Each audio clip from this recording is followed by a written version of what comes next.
Thank you so much for taking the time to come out here. It's the least I can do. I thought you might try to get in touch with me. I saw the news. Floyd Collister, murdered in his own club. The news didn't give many details, but you think it might be the boozer, don't you? Or a copycat. The MO is similar. Male victim forced to ingest a toxic level of distilled alcohol. Murder took place in the same neighborhood as well. The MO, as I said, is similar, but it's not exactly the same. This victim isn't married, nor was he someone who could be described as a closeted homosexual. The one that got away. The most frustrating case I ever worked, and my biggest regret, for so many reasons. Glenn and I worked as hard as we could to close this case. But I have to tell you the truth. The department, at that time, did not consider the boozer the highest priority. That's right. It's shameful, but there it is. I can only imagine what we might have been able to do if some people's hearts and minds had been different back then. Fortunately, for whatever reason, the boozer decided to stop on his own. Glenn and I both believed the killer was most likely someone merely posing as a transvestite prostitute in order to lure his victims. But witness testimony kept pushing us toward a couple of actual prostitutes, one of whom was Mr. Collister, and the other was a young man named Wally Beganowski.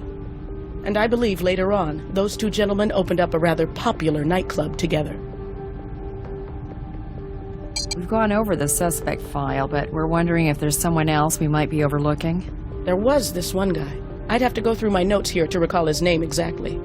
I thought he was particularly interesting, but I'll admit it might have been feminine intuition or something ridiculous like that, because Glenn didn't agree with me, so I kept it out of our official reports.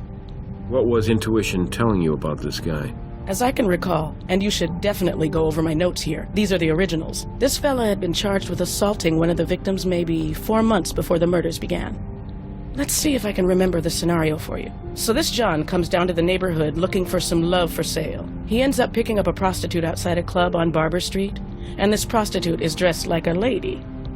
But before they could get down to doing their business, my suspect, whom I remember thought of himself as a kind of knight in shining armor, swoops down and beats this John up pretty good, defending the honor of this lady. Suspect Gary Beaumont, arrested October 12th, 1975, assault. Victim Lon Muskie.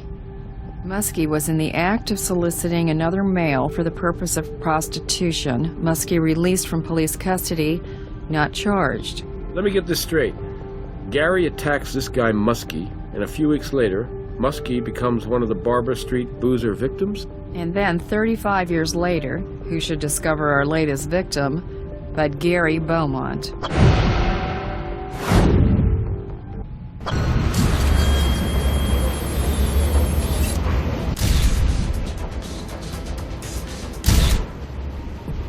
Well, Brass ran Gary Beaumont through the system, but he has no known address. Brass put out a bolo, but I'm hoping we can find Gary ourselves. I'm sure it won't hurt to talk to Mr. Beaumont again. But I agree with Maurice's partner. He's not your man. What makes you say that? The Barber Street boozer obviously felt homicidal rage towards his victims. Married men who were secretly soliciting sex from male prostitutes dressed as women. Wallace Beganowski was an unmarried, openly gay female impersonator. Based on the circumstances surrounding Mr. Beaumont's assault charge, I'd say he was the kind of man who would have wanted to protect Wally, not hurt him and certainly not kill him. Well, from what I saw of Mr. Beaumont's behavior at the crime scene and at the morgue, he would have to be a supremely talented actor. He was on an emotional roller coaster. Maybe. For a serial killer, murder is an addiction. Recovery requires a lifelong commitment to some deliberate strategy of behavior modification. And unfortunately, there is no 12-step program for cold-blooded killing. So serial killers usually stop when they're caught or they die. In my professional opinion, if Gary Beaumont is a serial killer, it's difficult to believe that he just decided one day to stop cold turkey. You're probably right, Ray, but I still think we should bring him in just in case. Cover all the bases. And if Beaumont's been such a loyal customer all these years, maybe Marcel knows where he likes to hang out when he's not at the cabaret.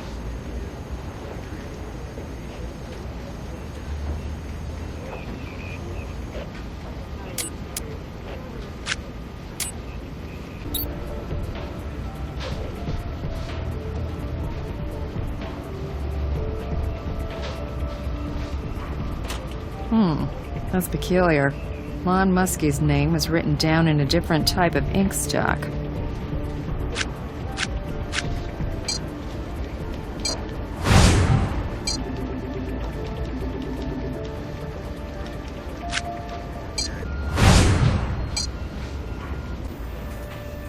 Hey. Not gonna be a problem. She seems to be in no hurry to go anywhere.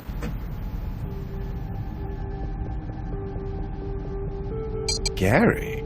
You think Gary had something to do with this? We just want to ask him a few more questions, that's all.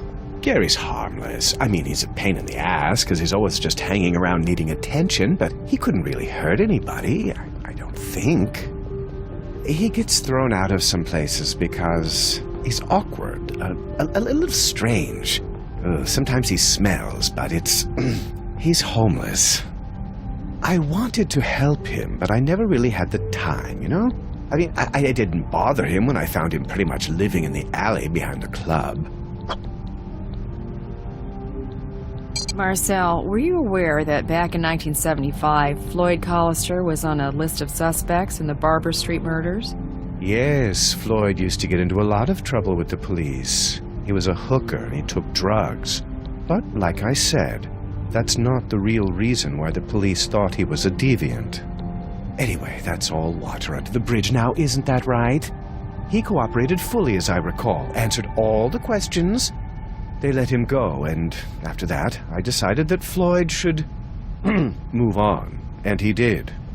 If I told you that out of the 4 male prostitutes that were identified as possible suspects back then, you're the only one left alive, what would you say to that? Ma'am, you're wrong. They're all dead.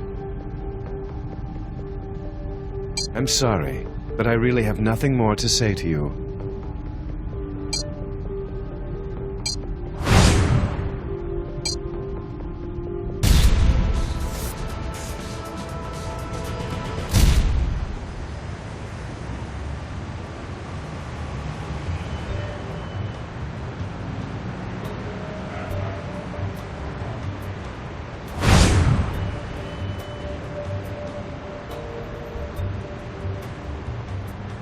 Hey, what's going on? Classic cork, huh? Gary, for a homeless guy, you sure have expensive taste in booze.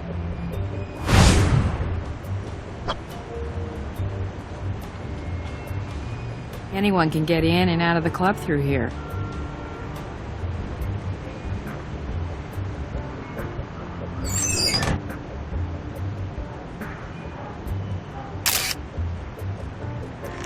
It would have taken at least this much alcohol to kill Buganowski. What do you think? We'll need to process it. Could have been used to tie up our victim.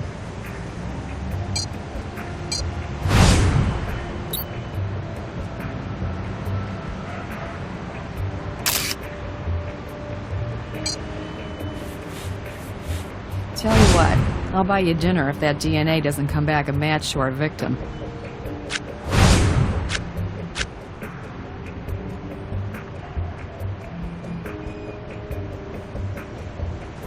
Nothing but weeds.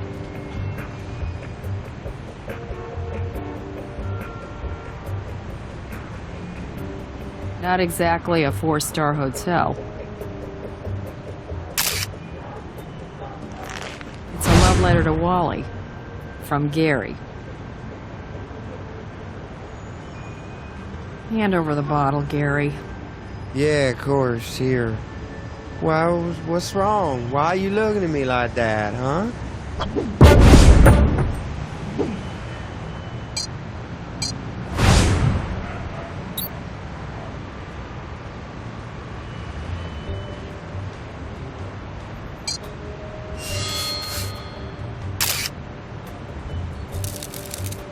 That's just where Gary was holding the bottle.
Told you.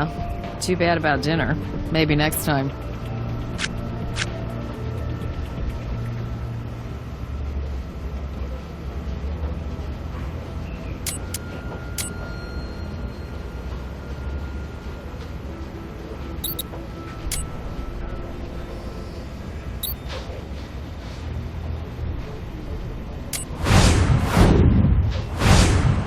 Gary practically lives at the club, and he found Bieganowski's body, but I have no idea why his prints would be on a case of booze nowhere near the crime scene.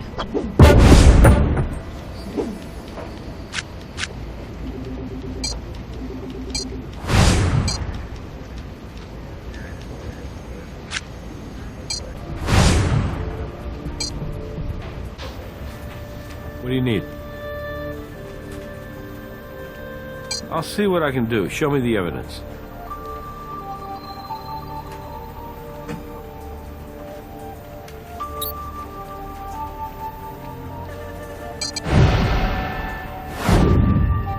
Gary's got access to the club, and that bottle of classic cork might as well be a smoking gun, right? You bet we're bringing him in. I'll have Ray join you in interrogation. I think this is right up his alley. Mr. Beaumont, we found your fingerprints on a case of whiskey in Marcel's club. What can I say? I saw the case on the floor. It was already open. I needed it. My hands, they were shaking so bad. I just needed that drink so badly. But Gary, that was the same whiskey used to poison Mr. Bieganowski. What? I just needed a drink. I didn't use it to kill Wally.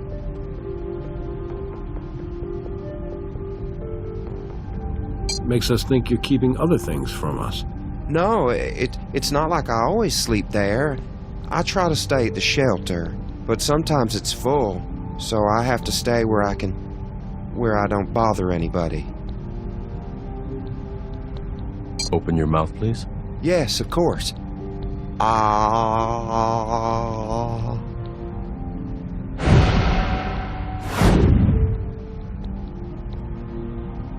What? Of course not. I had no reason to be mad at Wally.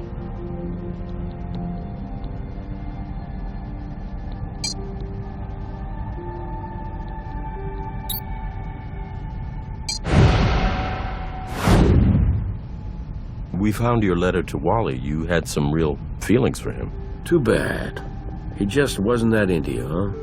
Gosh, I know how that can hurt, right? Makes you wish you could sit him down and just talk. Maybe tie him down so he doesn't go anywhere while you're sharing all those real feelings. Maybe try to change his mind a little with a drink or two or three. Or hell, maybe the whole damn bottle, huh? Isn't that pretty much how it went down, Gary? No, it wasn't like that at all. I loved Miss A. I loved her so much. Let's all just calm down for a second. Why didn't you give Miss A the letter? I just wanted to write down my feelings. For once in my life, I wanted to be honest with myself.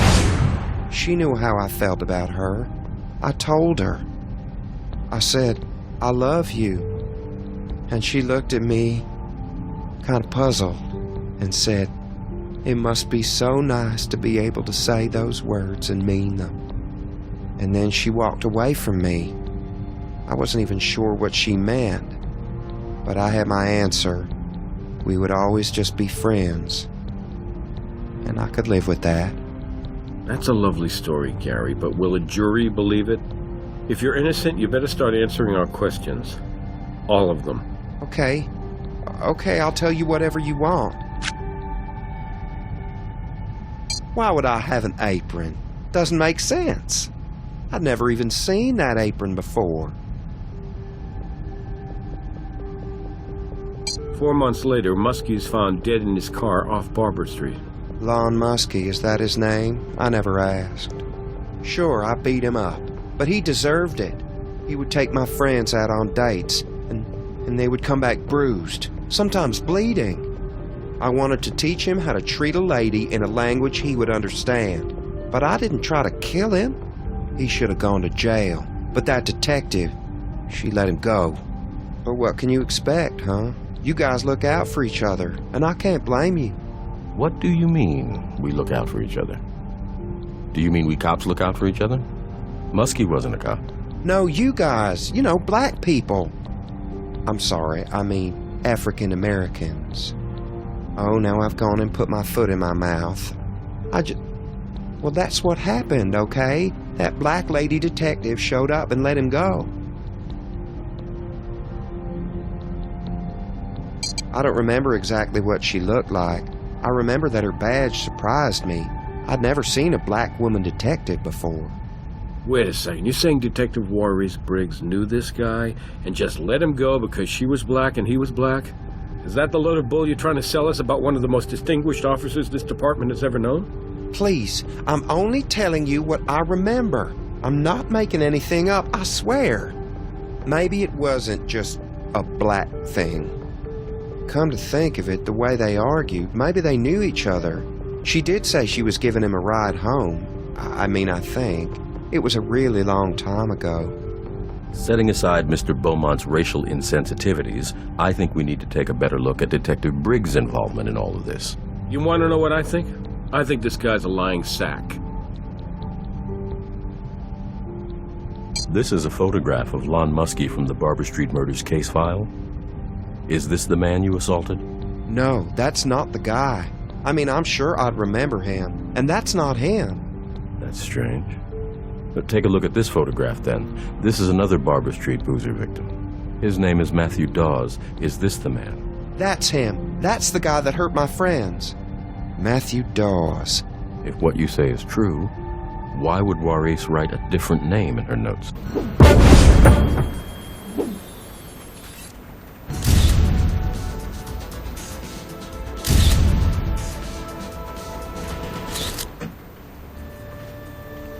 Did I hear Ray right? Detective Briggs's personal case notes were wrong? She must have known the victim was named Matthew Dawes. I hate to say it, but I think we need to get to the bottom of her involvement in all this. I can't believe it. And I'm not just saying that because I think this Beaumont guy's lying to us. Even if he were telling us God's honest truth, retired Detective Warris Briggs is one of the most dedicated and well-respected officers to ever serve in Las Vegas law enforcement. Hey.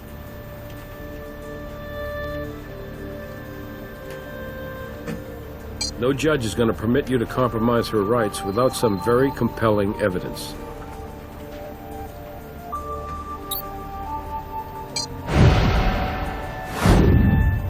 The name of the victim was written in different ink. These notes were altered after the fact to remove all trace of Matthew Dawes' name. I can't believe she deliberately tried to mislead us, but the evidence speaks for itself. Okay, I'll go with you to serve the warrant. Why don't you take Nick along, too? Another pair of eyes won't hurt.